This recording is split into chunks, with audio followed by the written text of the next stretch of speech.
our shirt on Teespring. Once upon a time in Half Moon Bay, I found myself working at a local mailbox etc. store, which has now been rebranded as the UPS store. I spent almost 3 years at that location until the owner decided to sell it, and I had to transfer to the one in San Mateo, California.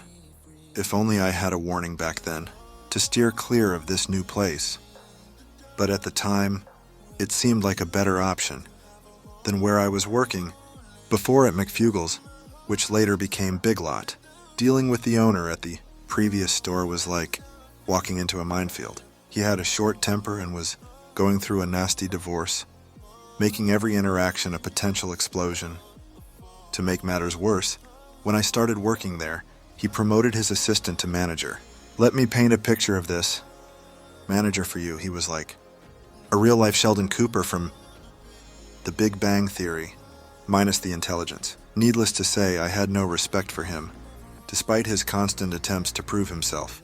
The only moments of respite in that hostile environment were when I was in the back, packing up packages to be shipped out, or when I would drop off mail at the post office. Every time I made the trip to the post office, the owner would give me $10 for gas money, which I gladly used to buy breakfast. At the donut shop next door, the customers at the store were generally easygoing, with a few exceptions. It was refreshing to be surrounded by respectful and kind individuals, something I wasn't quite used to. Returning to the topic of the manager, this guy was a complete moron on so many levels. He constantly tried to prove himself to me, but I never gave him the satisfaction of respect. One day while I was working on a project on the floor, in the back, he walked by giving me a stupid look.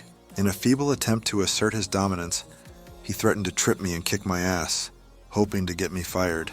I couldn't help but burst into laughter at his ridiculousness. I taunted him, knowing that I could easily have him fired and even call the police for making such a threat.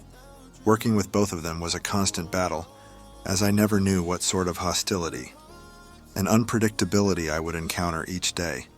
If only I had known more about my rights during that time, it could have alleviated some of the pressure and limitations I faced. However, there was a glimmer of hope amidst the chaos.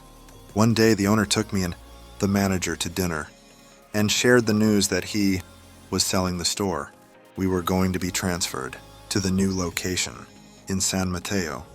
I naively believed that the change would bring a healthier, happier working environment. Oh, how wrong I was. The new store had a whole different set of issues, which I won't delve into here. Throughout these experiences, I learned the importance of standing up for myself when others try to put me down and make my life miserable. Some days you just have to tell them to fuck off and leave. It's crucial to always have a plan B in case things don't work out. So remember, when dealing with difficult people, don't be afraid to assert yourself and prioritize your own well-being.